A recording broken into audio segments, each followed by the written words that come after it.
This guy has turned down Gennady Golovkin and Billy Joe Saunders, and all of a sudden, because I'm doing so well, he wants to fight me. They actually make me laugh. They're a comedy act. He's telling people he's got a genuine world title, but there are only 4 world titles and everyone in boxing is laughing at him. Eubank Jr. has boxed absolutely no one, and the one time he stepped up to the plate, he got beat. There are levels in boxing, and I'd find it hard to get in the ring with him because he brings nothing to the table. He knows I'm at the very top. He wants to fight me for the money.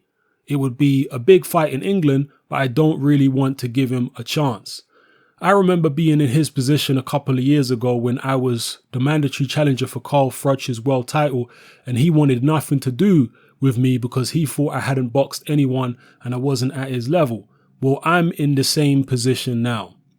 Those are the words of IBF super middleweight world champion James Degale, talking about a potential or not so potential fight against Chris Eubank Jr. Now, I remember the time that James Degale is referring to. Well, a similar time anyway, when both James Degale and Chris Eubank Jr. were promoted by Mick Hennessy.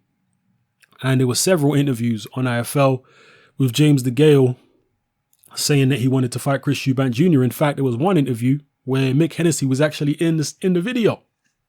And James Degale said to Hennessy's face, "Please let me fight Chris Eubank Jr." The fight didn't materialize. Mick Hennessy wouldn't allow Degale to fight Eubank Jr. and I guess the Eubanks didn't want it either. It was very early on in Eubank's development as a fighter, whereas Degale was a lot further along. So is this a legitimate situation here? Is Degale just refusing to fight Chris Eubank Jr. to get him back for not fighting him earlier on? Because that seems a little bit unreasonable to me. At the end of the day, Eubank Jr. was in the embryonic stages of his professional career, and James Degale was a hell of a lot more developed. So you're going to call a guy out when he's really, really green and you're far more seasoned, both as an amateur and professional. And because he don't take it, you're going to, hold a grudge years later and say, I'm not going to fight you now. That seems a little off to me, but perhaps that is his reasoning. Maybe he's just not seeing it in terms of the big picture. Maybe he's not considering these kind of things. Or maybe he just doesn't like it because Eubank Jr. was, kind of boasting about getting the better of James Degale in sparring and so on and so forth. But then when James Degale said, okay, let's fight, he said no. So maybe that's what it is. Or some people may believe that James Degale actually sees Eubank Jr. as dangerous and that losing to him would be embarrassing. Maybe that's some people's opinion. It's impossible to know exactly what's going on in James Degale's head. We can only interpret as outsiders looking in and try and make sense of his behavior. But for me, it's unfortunate because it is a fight that I'd like to see. James Degale versus Chris Eubank Jr. And it's a fight that makes sense, really. Because you've got George Groves at super middleweight, James Degale, Callum Smith, Chris Eubank Jr.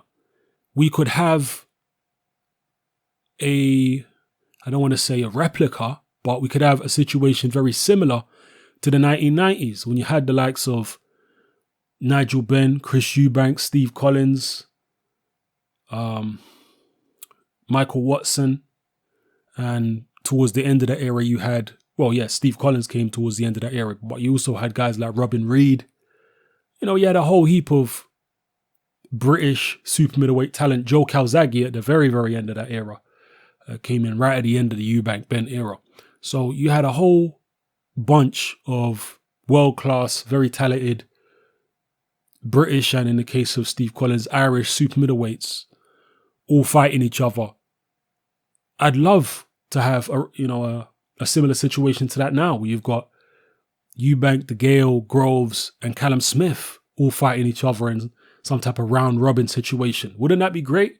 The super middleweight division historically has always been very strong in Britain, and British people have always gravitated towards that division.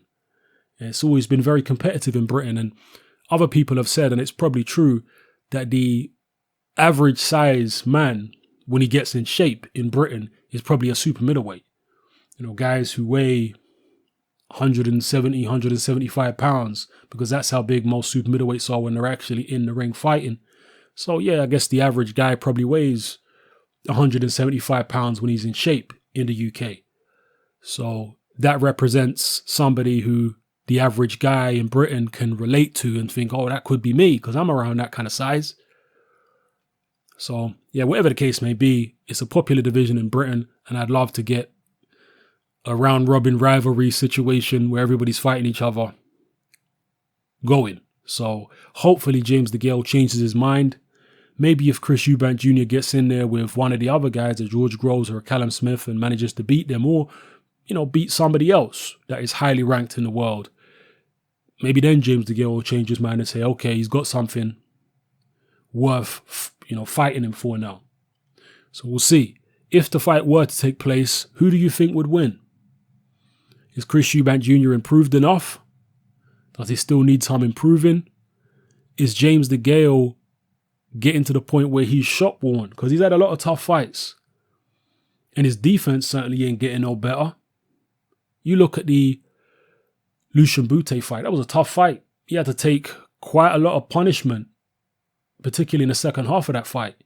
The Porky Medina fight. Tough fight. He had to take a lot of punches in that fight.